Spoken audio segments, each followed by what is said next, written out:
କହିଲା ମୁଁ ତମର ତରାଜୁ ଆଣିଲା। ତରାଜୁରେ ସେ ବିସ୍କୁଟଟିକୁ ପକେଇଲା ଭାଗ କଲା। ସେ କଣ କଲା ମାଙ୍କଡ ବାହାର ଚାଲିଲା। କଣ ଚାଲିଲା କି ନାହିଁ? ସେ କଣ କଲା ବିସ୍କୁଟଟାକୁ ଛୋଟ ବଡ କରିଦେଲା। ଗୋଟିଏ ପଟେ ଛୋଟ କଲା ଆଉ ଗୋଟେ ପଟେ ବଡ କରିଦେଲା। ତେଣୁଟା ବଡ ହେଲା କଣ କଲା ହେଲା ତଳକୁ ନଇଁଗଲା। ଆଉ ଯୋଉଟା ସାନ ଥିଲା ଉପରକୁ ଉଠିଗଲା ହାଲକା। ଯୋଉଟା ଇଏ ହେଲା ହାଲକା ଇଏ ହେଲା। ତେଣୁ ବିଲେଇ ମାନେ କହିଲେ ନାଇଁ ସମାନ ତ ହେଲା ନାଇଁ। ମାଙ୍କଡ କହିଲା ମୁଁ ଟିକେ ତାହେଲେ ଖାଇ ଦଉଛି। ସେ କଣ କଲା ତେଣୁ ପକେଇଦେଲା ପରେ ଏପଟଟା କଣ ହେଲା ଓଜନିଆ ହେଇଗଲା। ଏପଟଟା ହାଲକା ହେଇଗଲା।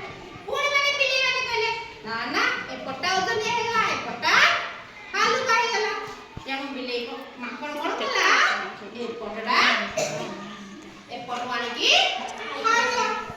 ଏମିତି ଖାଉ ମାଙ୍କଡଟି ସବୁ ବିସ୍କିଟ ଖାଇଦେଲା। ଆଉ ବିଲେଇ ମାନଙ୍କ ପାଖରେ କିଛି ରହିଲା ନାହିଁ। କିଛି ରହିଲା କି? କିଛି ରହିଲା ନାହିଁ।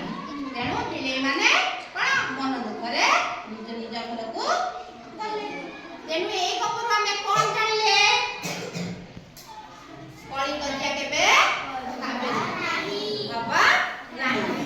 ତେଣୁ ଆମେ ଏଇ ଗପରୁ ଓଜନିଆ ଆଉ ହାଲୁକା ବି ଜାଣିଲୁ। କଣ ଜାଣିଲେ?